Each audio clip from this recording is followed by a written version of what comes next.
Today we are looking at ticket number 11583 and it's a faulty Nintendo Switch that doesn't display on a docking station. We've managed to successfully charge the Switch in both directions with a USB-C cable, and the Switch also actually charges in the docking station, but for whatever reason it doesn't display an image in the dock. Firstly, we're going to check to make sure that the port itself is okay, and to be honest with you, it looks fine, unless that pin over there isn't fine.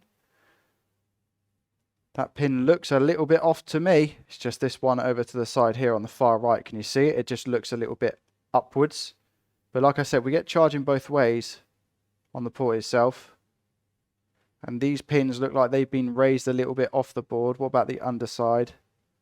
Underside looks okay. Doesn't seem to be many issues there at all.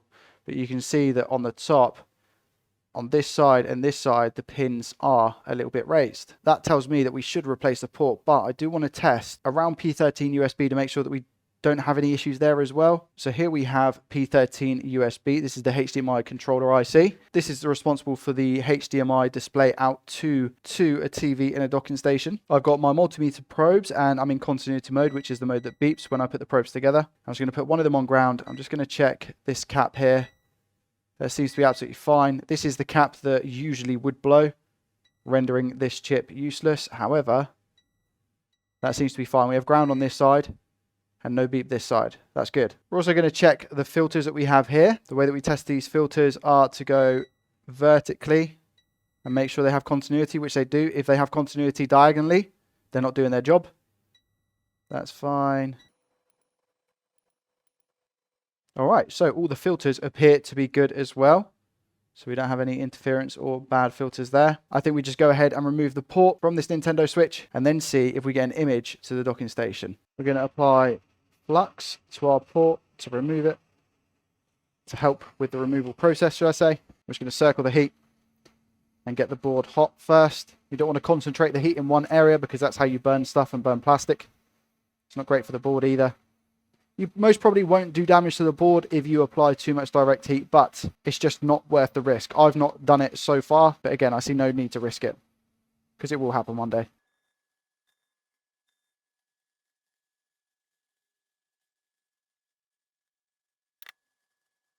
Nice clean removal, and whilst we're here, again, a little bit of IPA, just get rid of that flux that I've just put on, just to keep it nice, clean and tidy. And again, we're just going to clean out the ground holes whilst we're here.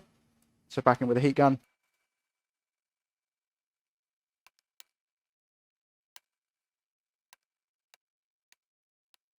There we go. Solder sucker used. I don't know if I said heat gun or solder sucker, but yeah, solder sucker has been used there to clean out the ground holes very gently and carefully. And again, just a drop of isopropyl alcohol and just clean that up. And again, whilst we're here, a little bit of flux. I'm just going to clear the solder that's on these pads. Just like that. Zoom in a little bit. And again, isopropyl alcohol, Q-tip, cotton bud, depending on where you're from. Just make sure all those holes are clear. Yeah, all good. And now we just add some more flux to the ground holes and the pads and fill it with leaded solder.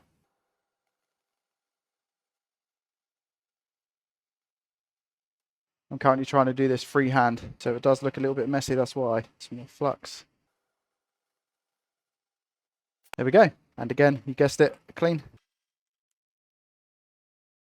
And there it is, all prepped and ready for a new port, in which case, again, we just add tiny bits of flux. Just help with the flow of the solder. Drop our airspeed down on the hot air station. And now we're just going to sit the port in place.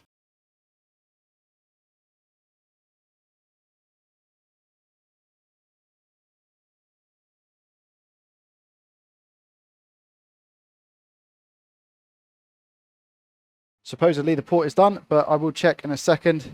But first, as you know, clean up. It's very important to me. And there we go, a nice clean port. I just need to check the pins and make sure they're all good. No job is done until that is checked. Let's get a zoom in and just confirm. Here we go.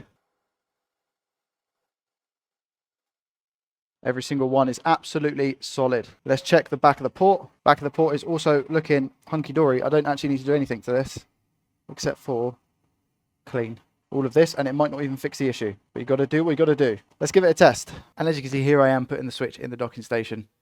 We didn't put the back on yet, which is why it's not as stable as what it should be. But there we have a nice, crisp Nintendo Switch image. If you're in need of a repair, feel free to use the link down below in the description. I'll see you in the next one. Peace.